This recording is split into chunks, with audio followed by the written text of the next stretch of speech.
नमस्कार साथियों, स्वागत है आप सबका हमारे चैनल पर। साथियों, आज हम आपके लिए लेकर आए हैं एक बहुत ही बड़ा अपडेट।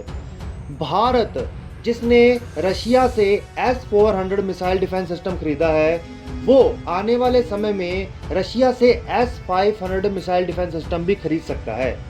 तो इसी S-500 मिसाइल डिफेंस सिस्टम को लेकर रूस ने भारत से जुड़ी हुई एक इतनी बड़ी बात कह दी है, जिसकी वजह से पूरी दुनिया को डर लग रहा है। तो चलिए इसके बारे में डिटेल में बात करते हैं। तो वीडियो को शुरू करने से पहले चैनल को सब्सक्राइब करिए और बेल आइकन दबाइए।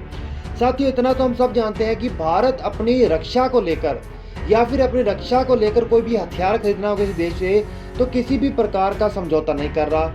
चाहे किसी दूसरे देश के द्वारा भारत के ऊपर जैसे कि S-400 सिस्टम को ना खरीदने का दबाव बनाया जा रहा था, ऐसे दबाव भी काम नहीं आ रहे।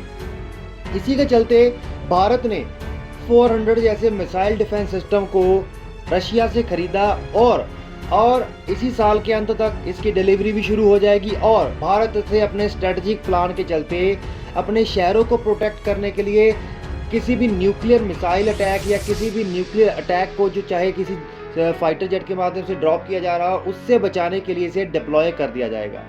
अब इससे जो पाकिस्तान का कई सौ सालों का मतलब कई अरबों डॉलर का जो न्यूक्लियर प्रोजेक्ट था, वो भी खतरे में आ गया। और अब सबसे बड़ी बात तो ये निकल कर आती है कि S-400 मिसाइल डिफेंस सिस्टम दुनिया का सबसे बेहतरीन डिटेक्ट करने वाला और अपने टारगेट को ख़त्म कर देने वाला सबसे एक्यूरेट मिसाइल डिफेंस सिस्टम माना जाता है, जो कि क्रूज मिसाइल्स, फाइटर जेट और जो बैलिस्टिक मिसाइल्स है उनको गिराने में कारगर है।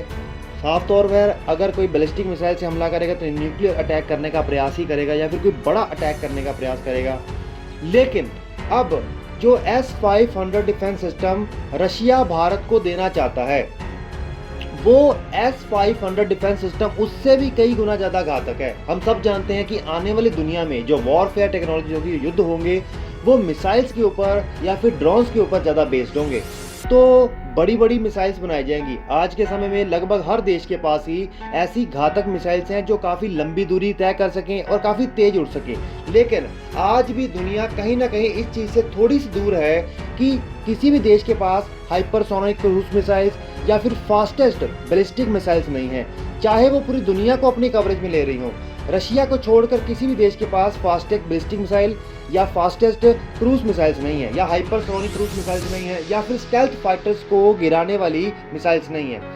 लेकिन अब रशिया दावा कर रहा है कि उसने S-500 इसी को ध्यान में रखते हुए बनाया है कि जो भी दुनिया में सबसे तेज 5वीं नहीं 6वीं पीढ़ी के लड़ाकू विमान भी होंगे, उनको भी गिराने में कारगर होगा। उसके अलावा जो हाइपरसोनिक क्रूज मिसाइल्स होगी उसको डिटेक्ट करके ख़त्म करने में कामयाब होगा। सबसे बड़ी बात है जो फास्ट स्पीड में जो बैलिस्टिक मिसाइल्स आ रही होंगी, क्योंकि अगर आप किसी भी मिसाइल को किसी भी देश के ऊपर अटैक करवाते हैं तो उसको तबाह करने के लिए आपको अगर किसी भी डिफेंस सिस्टम का इस्तेमाल करते हैं, उस डिफेंस सिस्टम के अंदर भी इतनी कैपेबिलिटी होनी चाहिए कि वो उस मिसाइल को या फाइटर जेट को या हाइपरसोनिक क्रूज मिसाइल को चेज कर सके और पकड़ सके और फिर उसको धराशायी कर सके।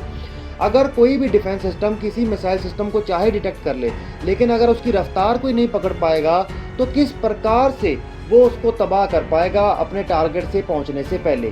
तो उसकी स्पीड बहुत ज़्यादा मायने रखती है। और जिस प्रकार से ये जो टेक्नोलॉजीज़ का युग और मिसाइल्स का युग बदलता जा रहा है, ये एक बहुत ही ज़्यादा इम्पॉर्टेंट चीज़ है कि किसी भी हालत में ऐसी surface to air defence system बनाया जाए जो कि फास्ट हो, हाइपरसोनिक क्रूज मिसाइल्स हो या फिर हाइपरसोनिक बैलिस्टिक मिसाइल्स हो या फिर 6वीं पीढ़ी या 5वीं पीढ़ी के स्टेल्थ फाइटर जेट हो, जो बहुत ज़्यादा तेज़ स्पीड पर उड़ सकें, उन्हें डिटेक्ट कर सके, साथ ही उन्हें चेज करके उन्हें डिस्ट्रॉय कर सके। तो ये इसी चीज़ में सबसे ज़्यादा कारगर S-500 डिफेंस सिस्टम निकलेगा।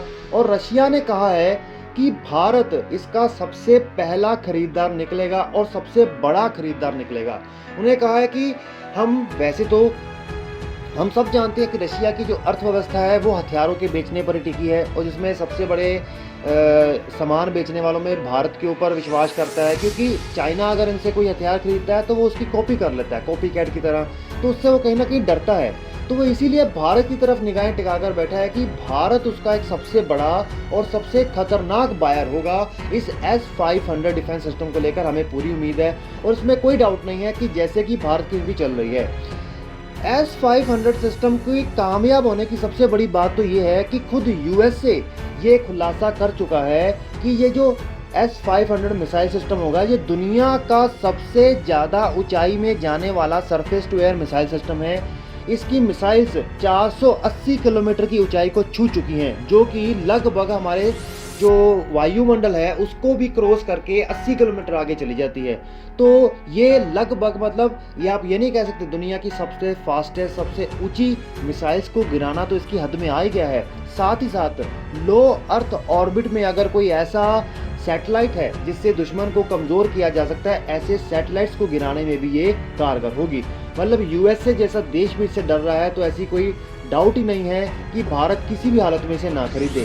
तो क्योंकि इसको दो चीज़ों को ध्यान में रखते हुए बनाया गया है। सबसे पहला तो हाइपरसोनिक और बैलिस्टिक मिसाइल्स को, हाइपरसोनिक जो मिसाइल्स हैं उनको कंट्रोल करने के लिए, साथ में 6वीं या 5वीं पीढ़ी के लड़ाकू विमानों को कंट्रोल करने के लिए, और उसके अलावा जो लो अर्थ ऑर्बिट में जो डिफेंस सिस्टम लगाया जाएगा, चाहे उसके अंदर मिसाइल्स रखी जाएं, चाहे किसी भी देश में अटैक करने के लिए न्यूक्लियर बम रखे जाएं, उसको वहाँ पर ही डिटेक्ट करके डिस्ट्रॉय कर दिया जाए।